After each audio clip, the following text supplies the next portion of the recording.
Hello guys, welcome back to flavourful journey of Swathi. നമ്മൾ ഇന്ന് പറയാൻ പോകുന്ന വിഷയം നമ്മളെല്ലാരും കണ്ടതാണ്. ഊർസി അല്ലെങ്കിൽ നമ്മുടെ ദിയാകൃഷ്ണയുടെ ഡെലിവറി ബ്ലോഗ് നമ്മളെല്ലാരും കണ്ടു കഴിഞ്ഞു. അതിനെ കുറിച്ചാണ്, അതിന്റെ ഒരു റിയാക്ഷൻ വീഡിയോ ആണ് ഞാൻ ഇന്ന് ഉദ്ദേശിക്കുന്നത്.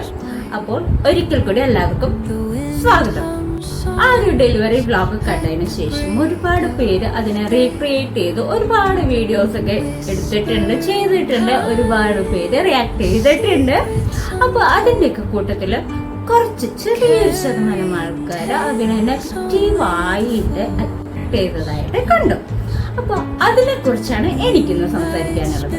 ആ കുട്ടി അങ്ങനെ ഒരു കാര്യം ചെയ്തപ്പോൾ അവരുടെ ആ ഡെലിവറി വ്ലോഗ് നമ്മളുടെ അടുത്ത് കാണിച്ചപ്പം കുറച്ചു പേരൊക്കെ പറഞ്ഞു, എപ്പിഡ്യൂറൽ ചെയ്ത് കഴിഞ്ഞാൽ വേദന അറിയില്ല. സത്യം തന്നെയാണ്. ഒരു 90% അല്ലെങ്കിൽ 80% വേദനയും നമ്മൾ അറിയാൻ പോകുന്നില്ല. പക്ഷേ അതില് ദിയ ചെയ്തിട്ടുള്ള കാര്യം ഫേക്ക് ആയിട്ടുള്ള പെയിൻ അഭിനയിക്കലാണ്, അല്ലെങ്കിൽ ഫേക്ക് ആയിട്ട് പെയിൻ ചെയ്യലാണ്, പെയിൻ ഉള്ളതുപോലെ കാണിക്കുകയാണ് ചെയ്തത് എന്നുള്ള രീതിയിൽ കുറച്ച് കമന്റ്സ് ഒക്കെ കണ്ടിട്ടുണ്ടായിരുന്നു. അപ്പോൾ എനിക്ക് പറയാനുള്ളത്, ഇത്രയും ഒരു നമ്മൾ കാത്തിരുന്ന് നമുക്ക് അത്രയും സന്തോഷം തരുന്ന ഒരു നിമിഷമാണത്. അതിന് ഒരിക്കലും ഒരു ആള് മാർക്കറ്റ് ചെയ്യാൻ നോക്കുമെന്ന് എനിക്ക് തോന്നുന്നില്ല.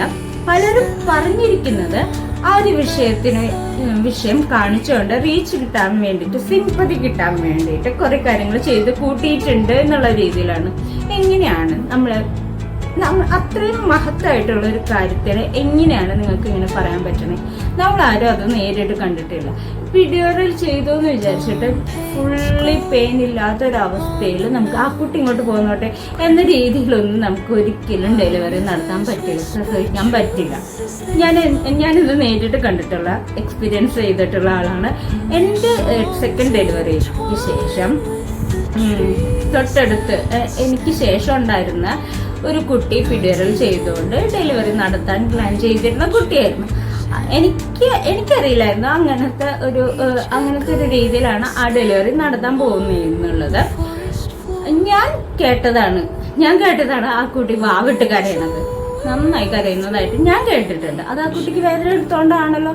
അപ്പോൾ അതുകൊണ്ട് എപ്പിഡ്യൂറൽ ചെയ്തു എന്ന് വിചാരിച്ചിട്ട് ഒരിക്കലും ഒട്ടും പെയിൻ അറിയാതെ ഡെലിവറി നടത്താൻ സാധിക്കില്ല. അതുകൊണ്ട് ആ കുട്ടി അല്ലെങ്കിൽ ദിയാകൃഷ്ണ അഭിനയിക്കായിരുന്നില്ല അവരുടെ പെയിൻ ഉള്ളതായിട്ട്. അതുകൊണ്ട് അത് നിങ്ങൾ പറയരുത്. പിന്നെ സെക്കൻഡ്, ഈ എപ്പിഡ്യൂറൽ ചെയ്തുകൊണ്ടുള്ള ഈ ഡെലിവറി, ഇതിനെയാണ് മഹത്തായിട്ടുള്ള സംഭവം എന്നൊക്കെ പറഞ്ഞുകൊണ്ട് ആൾക്കാർ വർണ്ണിക്കാനിരിക്കുന്നത്. ഒരു പക്ഷെ എന്തിനാണ് മാഷെ ഇങ്ങനെയൊക്കെ സംസാരിക്കണേ? ആ കുട്ടി ജീവിച്ചു പോയിക്കോട്ടെ. എപ്പിഡ്യൂറൽ ചെയ്തോ ചെയ്യാതെ ആ കുട്ടിക്ക് അതിനുള്ള കഴിവുള്ളതുകൊണ്ട് ആ കുട്ടി ചെയ്യണം. മാക്സിമം നമ്മളെല്ലാവരും സേഫ് ആയിട്ട് ഇരിക്കാനും നമ്മളുടെയൊക്കെ വേദനകൾ ഇല്ലാണ്ട് ഇരിക്കാനും അല്ലേ നമ്മൾ നോക്കുള്ളൂ. ആ കുട്ടിക്ക് അതിനുള്ള കഴിവുള്ളതുകൊണ്ട് ആ കുട്ടി അത് ചെയ്തു. ഇപ്പോ നമുക്ക് വേറെ ആർക്കാണെങ്കിലും നമ്മുടെ കയ്യിൽ പൈസ ഉണ്ടെങ്കിൽ നമ്മൾ എത്ര വേദന കുറച്ചുള്ള കാര്യങ്ങൾ ചെയ്യാൻ പറ്റുമോ അതല്ലേ നമ്മൾ ചെയ്യുള്ളൂ.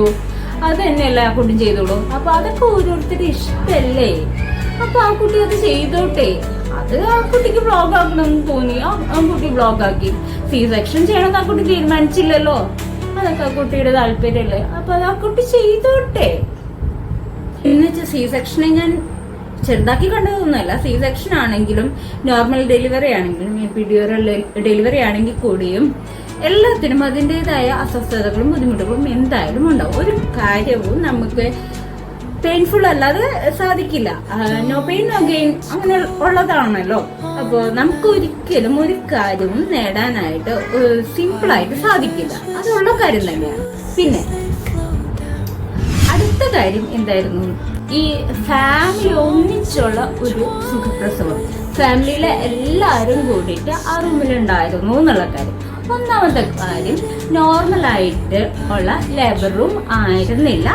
അത് അവരുടെ വീഡിയോ തന്നെ പറയുന്നുണ്ട്, അല്ലെങ്കിൽ അവരുടെ ആ വ്ളോഗിൽ തന്നെ പറയുന്നുണ്ട് അതൊരു സ്യൂട്ട് റൂം ആയിരുന്നു. എന്ന് വെച്ച് കഴിഞ്ഞാൽ നമ്മുടെ പ്രിയപ്പെട്ടവരെല്ലാരും കൂടെ നമ്മുടെ കൂടെ വേണമെന്ന് ആഗ്രഹിക്കുന്നവർക്കായിട്ടുള്ള ഒരു സജ്ജീകരണമാണ് അത്. അവിടെ നമ്മുടെ ഫാമിലി മെമ്പേഴ്സിനെ എല്ലാവരെയും അതിൻ്റെ ഉള്ളിൽ കയറ്റാൻ പറ്റും. ഡെലിവറി സമയത്ത് അങ്ങനെ ഒരു സിസ്റ്റം ആയിരുന്നു അവിടെ നടന്നിരുന്നത്. അല്ലാതെ എല്ലാവരും പോയി പ്രസവിക്കുന്ന അല്ലെങ്കിൽ ഡെലിവറി നടത്തുന്ന ഒരു സ്ഥലമായിരുന്നില്ല അത്. അപ്പൊ ആ ഒരു പ്രശ്നം സോൾവ് ആയില്ലേ. അപ്പൊ നമ്മള് ഒരാളുടെ അടുത്ത് കയറി അങ്ങ് പഴിച്ചാരുമ്പോ, ഒരാളെ കുറ്റപ്പെടുത്തുമ്പോ അതിന്റെ പിന്നിലുള്ള സത്യാവസ്ഥ എന്താന്ന് കൂടി മനസ്സിലാക്കിയതിന് ശേഷം നമ്മൾ പറയുന്നതായിരിക്കും നല്ലത്. വെറുതെ ഒരാളെ ബ്ലെയിം ചെയ്യാൻ നിൽക്കല്ലേ. നമ്മളെല്ലാരും മനുഷ്യരല്ലേ, തെറ്റുപറ്റാത്ത ആൾക്കാരില്ലല്ലോ.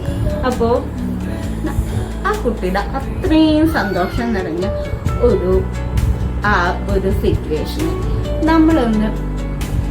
നമ്മളും ആ സന്തോഷത്തിൽ പങ്കുചേർന്നില്ലെങ്കിലും അവരെ പറഞ്ഞ് അവരങ്ങ് താഴ്ത്തി അവരങ്ങ് വിഷമിപ്പിക്കുന്ന രീതിയിലുള്ള കാര്യങ്ങളൊക്കെ ഉണ്ടല്ലോ, അതൊക്കെ ഒന്ന് ഒഴിവാക്കി കഴിഞ്ഞാൽ ഈ ലോകം നല്ല രീതിയിൽ സ്മൂത്ത് ആയിട്ട് പോകും. അപ്പോൾ നമ്മള് സന്തോഷിപ്പിച്ചില്ലെങ്കിലും ഉപദ്രവിക്കാതിരിക്കുക, അത്രയെങ്കിലും മിനിമം അത്രയെങ്കിലും നമ്മൾ ചെയ്താൽ മതി. ഇതെന്റെ പേഴ്സണൽ ഒപ്പീനിയൻ ആണ് കേട്ടോ. അപ്പൊ ഇത്രയും നേരം എന്റെ വീഡിയോ കണ്ടിരുന്ന നിങ്ങൾക്ക് എല്ലാവർക്കും നന്ദി. ബൈ. നെക്സ്റ്റ് വീഡിയോയിൽ വീണ്ടും കാണാം.